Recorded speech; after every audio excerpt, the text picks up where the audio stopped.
Today I just wanted to compare the difference between how an atheist, agnostic follower of Darwinian evolution views the human being versus the way that a believer in Allah, a Muslim, views the human being and the human experience. So let's start with the Muslim. We believe that Allah, who is perfect in every way, free from every deficiency, he's unique, there's nothing like him, that he created Adam alayhi salam, the very first human being, peace be upon him, from the clay of the earth. He formed Adam alayhi salam into his form and then breathed Adam's soul into him, and Adam became alive with hearing and sight and intellect. And we don't want to go into every detail, but the story continues. Allah honors Adam alayhi salam by teaching him the names of everything and commanding the angels to prostrate in honor of Adam. And amongst those angels that were ordered to prostrate, there was a jinn, which is another creation of Allah. Allah creates as he pleases without any difficulty. But that jinn, Iblis, refused to prostrate. So then you have the whole dichotomy of the human being and shaitan and the straight path of guidance and truth that leads to Allah's pleasure, obeying Allah versus, disobeying Allah. And evil, wickedness, so on and so forth. Allah would also create the first woman, Adam alayhi salam's wife, Hawa, from Adam's rib, and then future human beings would come through a man and a woman coming together and reproducing.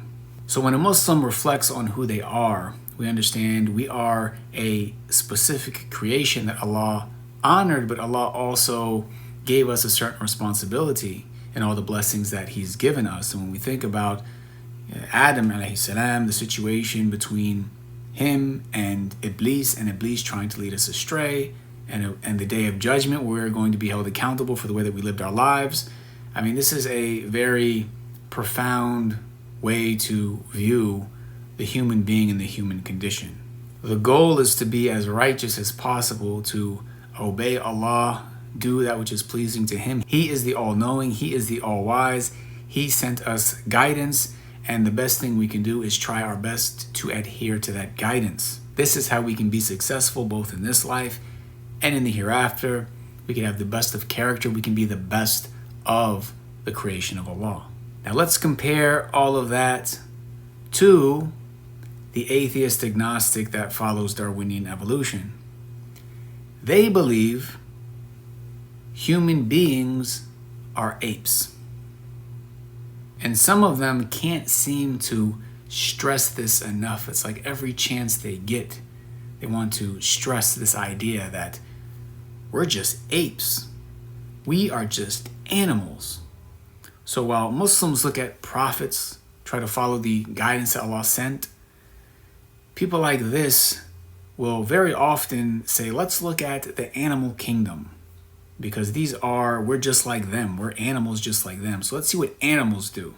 And let's base our actions on what animals do. If an animal does this, then hey, we're animals too. It makes sense for us to do it as well.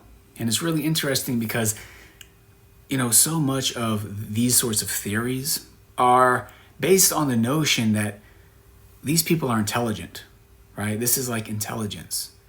So these people, it's like they think that they're so smart, right? They're such intellectual geniuses that they were able to reach the conclusion that they're actually apes.